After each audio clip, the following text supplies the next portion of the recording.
Hello all. In this lecture we'll see about relational model constraints. So in the previous lecture we have seen some formal and informal definitions of relation.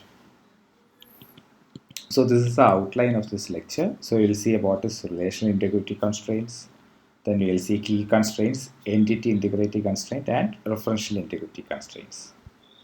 So we'll see what are constraints. So relational model constraints are actually conditions that must hold on all valid relation instances. So whenever we insert some element into the database, or whenever we delete some elements from the database, or whenever we update the database, modify some table or some rows or some tuples. So when all these things happen, all these conditions should hold for that database. So constraints are some conditions that must hold for all valid relation instances. So there are various types of constraints. Sorry. So first one type is inherent model based constraints, or we call it as implicit constraints. So these constraints are actually based on the data model.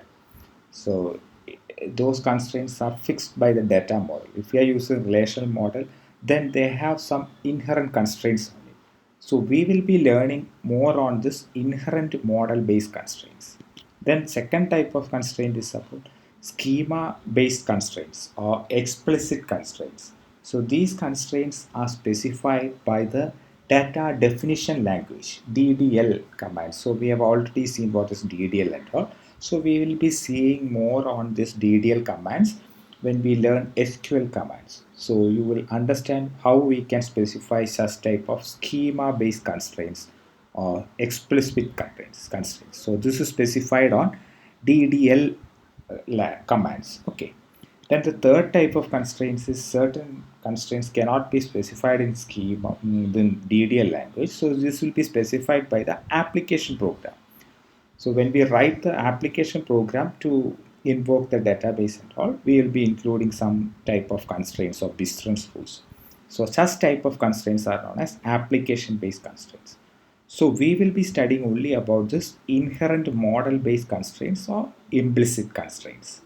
So in this implicit inherent model based constraints, we have key constraints, entity integrity constraints and referential integrity constraints. So we will be seeing only about this inherent model based constraints. The other things schema based will be coming when we learn this EDL type of things. Then when we write something, some business rules and the program which we are developing, those constraints will be taken care of while we do this programming kind of thing.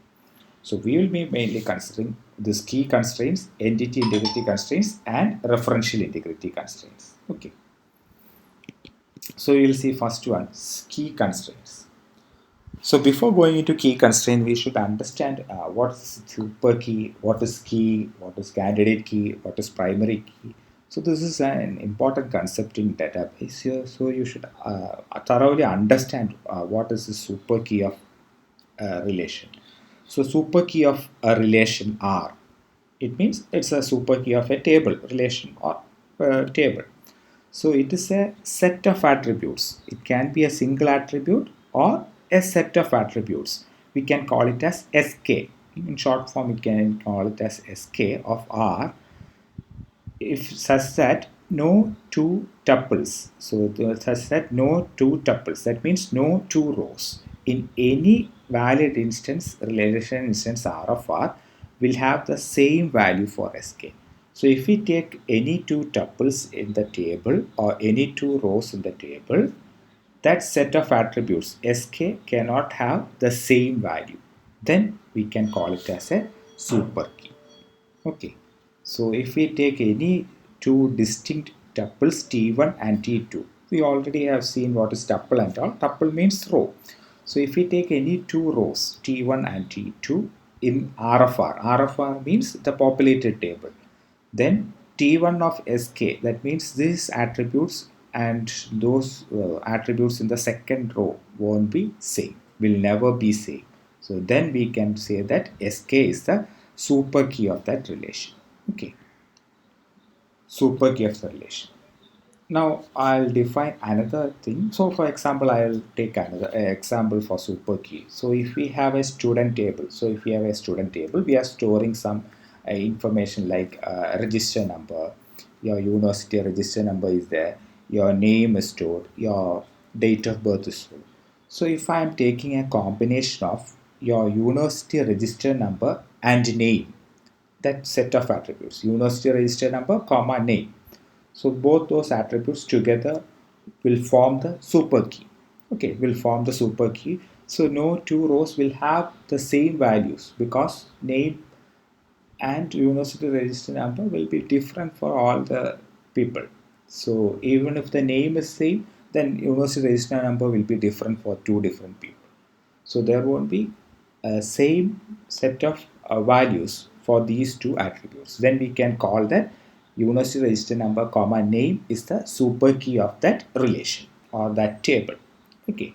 So this is a condition. So if we take any two rows, those values of these two sk will never be same. Then it is known as super key of R. Then next we will define key of R. So it is minimal super key. So in the previous example, I have taken university register number and name as a combination. It is a super key, but it is not a key because I can remove the name from it. Even if I remove name from that, and if I take only the university register number, that is also unique because no two persons can have the same university register number. So university register number is the key of that relation. Okay, so it is a minimal super key. So a super key K such that removal of any attribute from K results in a set of attributes that is not a super key. So if we remove any attributes from such a relation and if we can uniquely identify, then it is the super key. For in the previous case, university register number comma name is a super key, and if you remove name, then university register number can also be identified. University register number alone can be called as a key. So all super keys are keys, but all keys are super keys, but not all super keys can be keys because key means minimal super key. So we should have minimum number of attributes. Such that if you remove some attribute from it, it should not the table should not be able to uniquely identify all the tuples in it. So we'll take another example. Imagine that you don't have a register number or admission number. You have only name, then date of birth, and then you are storing the phone number, and you are storing address of a person in a table, and you have no register number at all. So if you take the name comma date of birth, sometimes that table can be uniquely identify a particular class set of students because name and date of birth, that combination won't be same for two different persons. Maybe sometimes in worst cases, sometimes two persons will have the same name. For example, Alan. We have may have two Alan in the class, and their date of birth is 1st January 1995. So they will both will be having the same name and same date of birth. Then what we'll do, we'll take one more field in it. We'll take additionally the address field also. So the key will be name, comma, date of birth, comma, address. Then that combination will form the super key of that relation. Maybe if we try to remove name, and even if we remove by removing the name, if we could identify that uniquely, then name is a superfluous attribute, or we can remove that attribute. So then the other two attributes will form the key of that relation. So key is actually minimal super key. So a super key K says that removal of any attribute from K results in a set of attributes that is not a super key. Then K is known as the key of that relation. So this is an example. We have state, register number. So this combination, state comma register number, this combination is the key of this relation. Serial number, make, model, year are other attributes. And here serial number is also a key of this relation because we have already seen this example. This state comma register number, state Kerala, and register number KL, then some number will be there, 8269, some number will be there. So this combination will form the key of that relation. And we have another key also, serial number also forms the key of that relation. So we have two keys, state comma register number is one of the key. The second key is serial number, engine serial number. So that is another key of the relation. So we have two keys which are also super keys. These are also super keys of the relation. So all keys are super keys, but all super keys may not be keys because keys are minimal super key. Okay. Then any combination. So if we take the combination serial number comma make is a super key because by taking this combination we can uniquely identify any row. But this is not a key because we can remove this make. Then also we can uniquely identify the each row or each tuple. So that's it. So if we this combination serial number itself is a key, and if we take the combination serial number comma make is another attribute. It's not a key at all. So make is an attribute. If we take this combination also, this is a super key, but this is not a key because we can remove make. Then also we can uniquely identify each row in the table. So that's the difference between key and super key. And if a relation has several keys, we call them as candidate keys. So if we take this relation, we have two different keys are there. One is state comma register number and serial number. So we call them as candidate keys. And one of them is chosen as primary key. So if you are taking the state and register number as a combination, then it is known as the primary key. Then the other keys are known as secondary keys. So you should understand the difference between this. In some relations, there may be several keys in the table. If there are more than one key, we call them as candidate keys. And one of the candidate keys will be taken as a primary key. Okay, so if we take some other example, if in your students table, we have admission number, then we have university register number, we have Aadhaar number, all these are keys of the relation. So we call them candidate keys. And we will be using any one of the key as a primary key. Sometimes register number will be chosen as a primary key. Then the other keys are known as secondary keys. Okay, so you should understand the difference between super key, candidate key, primary key, and secondary key. So this is very important because when we learn relational model at all, we should understand the difference between all these different types of keys. And in notations, primary key attributes are underlined. So we will underline the primary key attributes whenever we write a table or whenever write a relation. All those attributes will be underlined. So this means this combination is the primary key attribute. Even though serial number is a candidate key, it is not underlined. It means it is a secondary key. It is not the primary key. So we are taking this as a primary key. We can take any one of them as primary key. So in this relation, we are taking this combination. So this is another example we can see in the student table. So if we take the student table, so SSN is the primary key of this relation. So SSN is the primary key of this relation. So everything can be uniquely identified. So using SSN, we can identify each row or each tuple in this relation. So SSN is the primary key of this relation.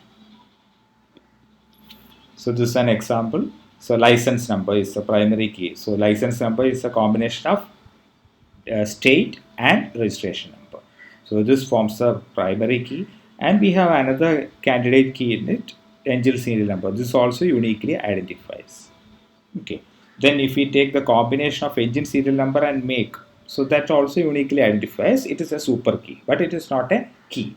So key should be minimum. So that's a key constraint. So we have to specify what is a key constraint. So key constraint means the key value can never be null values. There should be some unique values that should be there for the key attributes. So if we take key attributes, this license number is a key attribute. So there is no null value in this. Also engine serial number are the key attribute. It's a key attribute. So there won't be any null values in the key attribute. So that's a key constraint. So key constraint specify that we cannot include null value in the key or primary key or candidate key in any of the keys. So there should not be any null value in key attributes. Okay.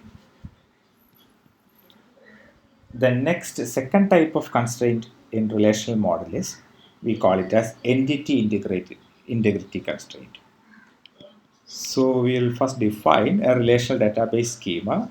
It is a set S of relation schemas that belong to the same database. S is the name of the database. For example, we have already seen company database. In company database, we have several tables or several relations like employee, department. All these are tables or relations inside the company database. So S is the company database. So S is the name of the whole database. So, and in S, we have a set of relations R1, R2, etc. There are n number of relations in it or n number of tables in that company database. So, what this entity integrity constraint says that primary key attributes pk of each relation schema R in S cannot have null values in any tuple of R. That is, there are primary key for R1, then for R2 there it is another table or another relation. There we have a primary key. Like that, in every relation there will be some primary key. So whenever we take a relation at any instance, no rows should have null value for that primary key. So no, in any relation if we take at any instance, the primary key value should never be null. Should have some unique value. Okay. So if we take any of the relations, so if we have 10 tables in it, and in each table there will be some primary key, and those primary key can have never null values. So this is known as entity integrity constraint. Okay. So primary key value should not be null. So this is generally, if we can say that T of pk should not be null for any tuple T in R of R. If we take any relation, this primary key can never be null. So this is known as entity integrity constraint. So in the key constraint, what we have specified only for a particular relation. Here we are taking the whole database. In the previous case, we have taken only the employee table or the car table. Here we are taking the company database as a whole. So in it, R1 might be employee table, R2 might be department table, R3 might be project table. So if we take any of these tables, the primary key should not have any null value. So note, there is a note here, other attributes of R may be similarly constrained. So to disallow null values even though they are not members of the primary key. So we can specify other attributes of that table to be constrained to allow null values also. For example, if we take this example, we can say that age can never be null. In the constraint we can specify you should have some value for age, or GPA can never be null, or address can never be null. You can specify like that, or year in this table can never take null values. That doesn't mean that it is a primary key or prime attribute. Okay. So other attributes of R may be similarly constrained to disallow null values even though they are not members of the primary key. So even if those attributes are not members of primary key, we can specify that they should not have null values for those attributes. Okay. So this is entity integrity constraint. So if we take any relation in a database, so this is an example for that company database. So these are the different relations. So if we take employee, this is SSN primary key. When we fill this data, that SSN should never be null. This is another relation. This is R2, this is R3, R4, R5, R6. There are 6 relations in the company database. So S means company. And the R1 employee, R2 is department, R3, like that there are different relations. In all these relations we have some primary key. So if we take department location, this is this combination. We have only 2 attributes and those combination is the primary key of the table. So there should not be null value in this combination. Then also P number can never be null. Similarly here in this table, this combination is the primary key. So this combination, there should not be any null value for these attributes in any of the tuple or any of the rows. Okay. So this is an example, employee table. So if we see this, SSN is the primary key. So we can see that there are no null values in SSN. This is another table, department. So if we take this, there are no null values. Department number is the primary key. We have some values. There is no null. If you take this table, there is a null value here, super SSN. Though this is not a primary key of this table. So here SSN is the primary key. So it should not have null value. Here department number should not have null value. Here department number comma location. This combination is the primary key of this table and we cannot have null value. So if we see this table, we have department number same. We have 3 5s here, but the 3 locations are different. So the combination will form the primary key. 5 comma Bel Air is the combination. That combination forms the primary key. Okay, so that's why both these attributes are underlined. This combination is the uh, primary key of this table. This is another table works on. So this combination ESSN comma project number, that combination forms the primary key of this table. So if we do this, we can see that ESSN is same in these two tuples, but here P number is different in these two tuples. Similarly here ESSN is same, but the P numbers are different. So this combination forms the primary key of this table. So here project number is unique. So this is the primary key of this table. Then dependent. So this combination ESSN comma dependent name. This combination forms the primary key of this table. So this primary key can never be null in any of these instances. So that is a second constraint. Then we have the third constraint, we call it as referential integrity constraint. So this is a constraint involving two relations.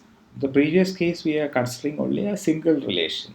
We are specifying those primary key or key on a particular relation only. This constraint is involving two relations.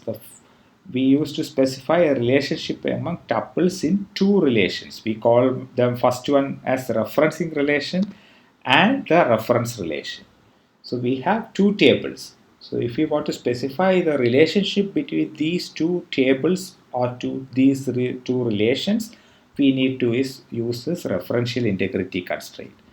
Then we call as the first table as the referencing relation or the first referencing table, and the second as the reference table or the reference relation.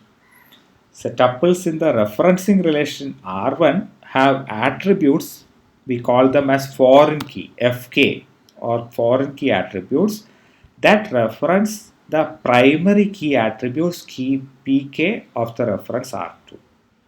So in short, we can say that we have two relations R1 and R2. So R2 has a primary key and R1 has some attributes foreign key. We call them as foreign key, and this attribute will be referencing the primary key of this R2. Then it is known as referential integrity. So we will simply say that a tuple T1 in R1, so it is a tuple, it's a row in R1, is set to reference a tuple T2 in R2. This is another relation. If T1 of Fk, some set of attributes, it is as attribute or set of attributes such that T1 of Fk is equal to T2 of Pk, that is primary key of T2. So it is displayed as a directed arc from R1 to Fk to R2 to Pk. We will draw an arc like that. I'll show an example, then you will understand. So we will take these two tables, employee and department. So these two, there is between these two relations. So employee is a relation, department is a relation. So if we consider these two relations, there is a referential integrity here. So this referential integrity is based on this attribute, department number, D number attribute. Here, department number has a referential integrity to this D number. Even though the name is different, even though D number, we are saying DNO here and we are saying D number here, these two actually are from the same domain. We have already seen domain of an attribute. So these two are from the same domain. Department number and here department number are same. So there is a referential integrity from this employee to department, because here foreign key T1 of Fk means T1 of D number. If we take any row and the foreign key of here is D number, then it is the primary key of this table. D number is the primary key, so we can refer this table. This means if we want John B. Smith, we want to find the department name or the department manager of this employee. It is easy. So if you want to find what the department he is working, John B. Smith is working, so we have to find out 5. So if you find 5, we can see that he is research. He is working in research department, and his manager is this one. Okay. And if you want Ramesh K. Narayan, he is working in department number 5. He is working in research department. Or Ahmad, he is working in department number 4. That means he is working in the administration department. So for referential integrity specifies that there will be a set of an attribute or a set of attributes which refers another relation, and in that relation that attribute will be the primary key. Here we are using DNO. So here D number is the primary key. That is why D number is the foreign key. So that's what we have specified here. That is T1 of Fk. So in the first table, Fk is the foreign key attribute and it refers the primary key attribute. If it refers the primary key attributes, then we call it as referential integrity. Okay. So tuples in the referencing relation R1 have attributes Fk or foreign key attributes that reference the primary key attributes Pk of the reference relation R2. Hope you have understood this thing. So this way. So here D number is the foreign key because D number is used to refer the primary key D number. Okay, even though the name might be different, you need not worry about the name. We will be using different names in different tables, but the domain will be same. So we actually refer the D number here. Okay, so this DNO is actually referring this D number. So in the previous example, if you take this example also, we can see different things. So works on refers this project because here we can use the P number to refer this primary key. P number is the primary key of this project. So P number automatically refers this table.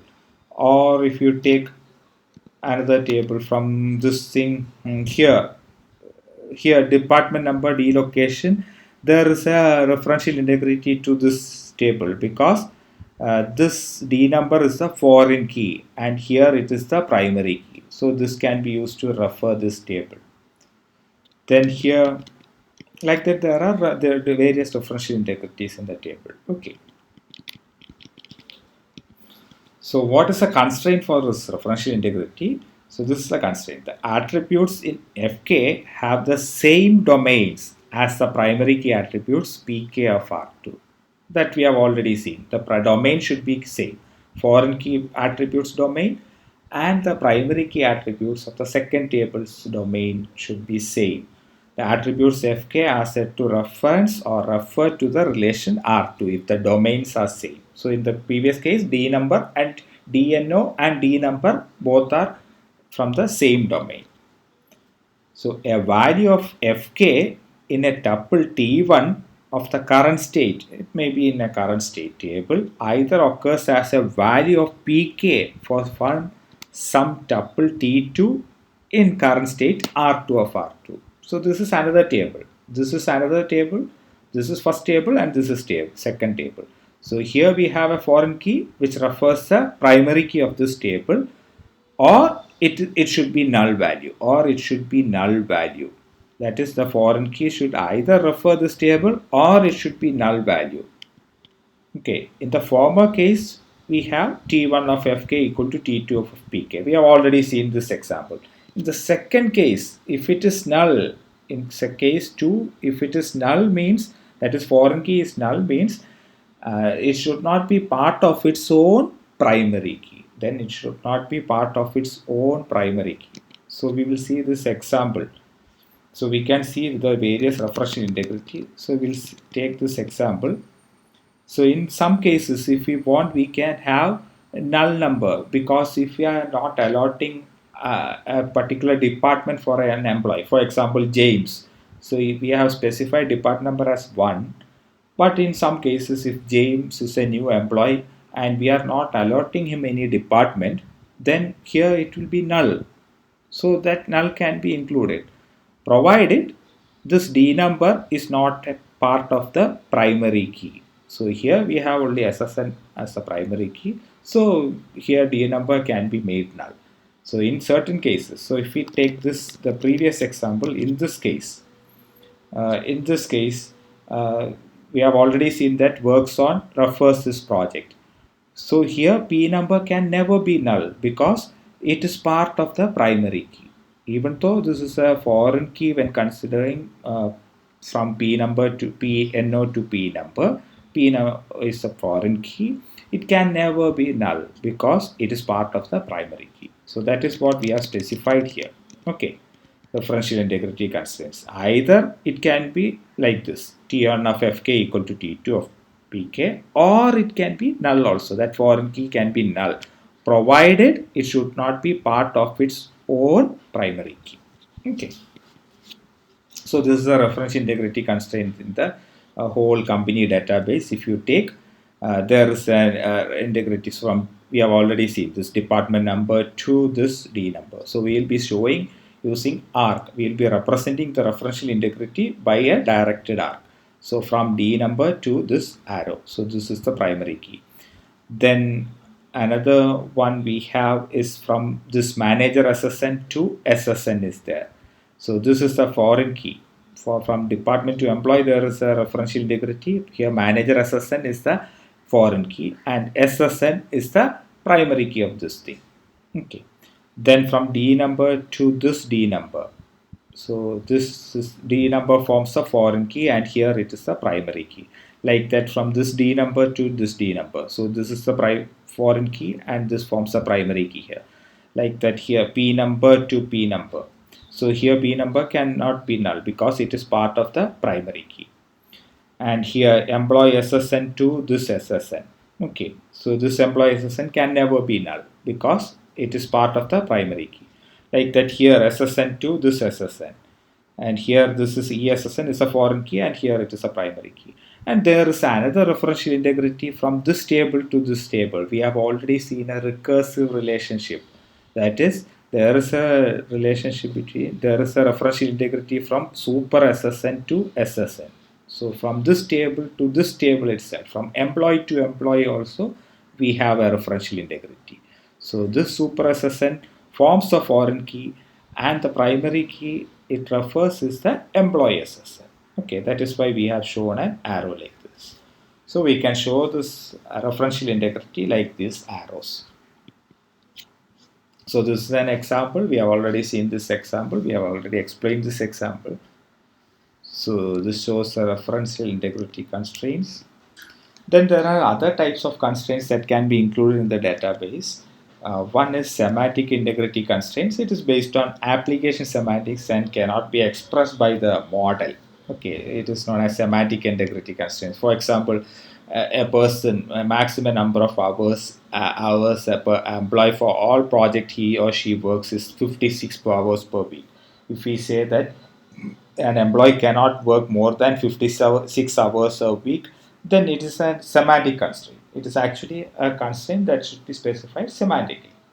Okay, so such kinds of constraints can also be specified in this type of, in relations.